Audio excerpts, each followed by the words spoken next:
আল্লাহ রাব্বুল আলামিনের মানে শুকরিয়া আদায় করে শেষ করা যাবে না যে আমাদের ভাই যাকে বড় বড় পিএইচডি ডিগ্রিধারী মানুষেরা।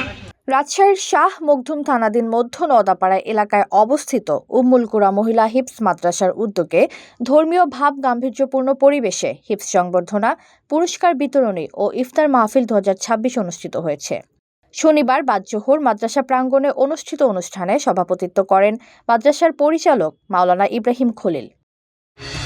ঘরে বা ইন্ডাস্ট্রিতে মেঘনা স্টার কেবলস, বিশুদ্ধ কপারের নিরাপদ কেবলস, আপনার নিরাপত্তার সঙ্গী। প্রধান অতিথি হিসেবে উপস্থিত ছিলেন রাজশাহী বিশ্ববিদ্যালয়ের রেজিস্ট্রার ডক্টর ইফতেখারুল আলম মাসুদ, যিনি বলেন, কোরআনের শিক্ষায় আলোকিত প্রজন্ম গড়ে ওঠো। হিফজ শিক্ষার্থীরা জাতির গর্ব এবং আগামী প্রজন্মের জন্য অনুপ্রেরণার উজ্জ্বল দৃষ্টান্ত। চর্চাটাকে তিনি প্রাধান্য দিতে চেষ্টা করছেন। তো আমি মনে করি যে আজকের যে বাস্তবতা, বাংলাদেশের যে বাস্তবতা, আমাদের অনেক ধরনের শিক্ষা প্রতিষ্ঠান এখানে আছে, অনেক ধরনের শিক্ষায় আমরা শিক্ষিত হচ্ছি, কিন্তু এই শিক্ষার প্রভাব আমরা আমাদের সমাজে দেখছি না।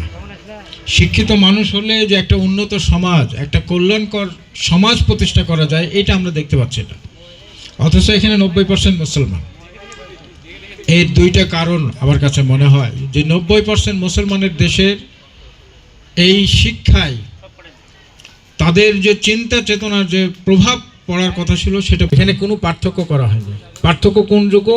এই যে ছোটতে হেফজ করছে অথবা কোরআনের শিক্ষা নিচ্ছে, এখান থেকে দিনের মৌলিক যে কোনো শিক্ষা এসে কি হয়ে যাবে, সেটাই তখন তার ইসলামী শিক্ষা হয়ে যাবে। HPL uPVC pipe and fittings, শক্ত, মজবুত ও দীর্ঘস্থায়ী, এক পাইপে জীবন পার। বিশেষ অতিথি হিসেবে বক্তব্য রাখেন বাংলাদেশ জামায়াতে ইসলামীর রাজশাহী পশ্চিম জেলার সেক্রেটারি মাওলানা ওয়াইজুল্লাহ আল হারুন, যিনি কোরআন শিক্ষার প্রসার এবং সমাজে নৈতিক শিক্ষার গুরুত্বের ওপর গুরুত্বারোপ করেন। প্রধান আলোচক হিসেবে বক্তব্য প্রদান করেন তালাইমারী দারুল উলুম মাদ্রাসার প্রিন্সিপাল মাওলানা মোহাম্মদ গোলাম কিবরিয়া নুরি। এছাড়াও উপস্থিত ছিলেন মাওলানা ঈসা বিন মোহাম্মদ, ডক্টর মাওলানা আহসানুল্লাহ এবং আব্দুল হাকিম মাদানী সহ স্থানীয় উলামায়ে কেরাম। অনুষ্ঠানে হিফজ সম্পূর্ণকারী শিক্ষার্থীদের ফুলেল সংবর্ধনা ও সম্মাননা স্মারক প্রদান করা হয়। কৃতি শিক্ষার্থীদের হাতে বিশেষ পুরস্কার তুলে দেন অতিথিবৃন্দ। ছোট্ট মেয়ে, সে হাফেজ হওয়া মানে ভবিষ্যতে একজন মা, সে হাফেজ। বক্তারা বলেন, কোরআনের আলোয় আলোকিত প্রজন্মই পারে নৈতিক, দায়িত্বশীল এবং সমৃদ্ধ সমাজ গড়ে তুলতে। তারা এ ধরনের উদ্যোগকে ধর্মীয় শিক্ষার প্রসার এবং নৈতিক শিক্ষার উন্নয়নের জন্য গুরুত্বপূর্ণ মনে করেন।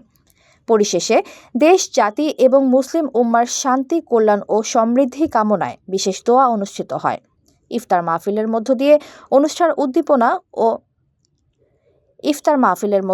অনুষ্ঠান উদ্দীপনা ও উৎসাহের সঙ্গে সমাপ্ত হয়।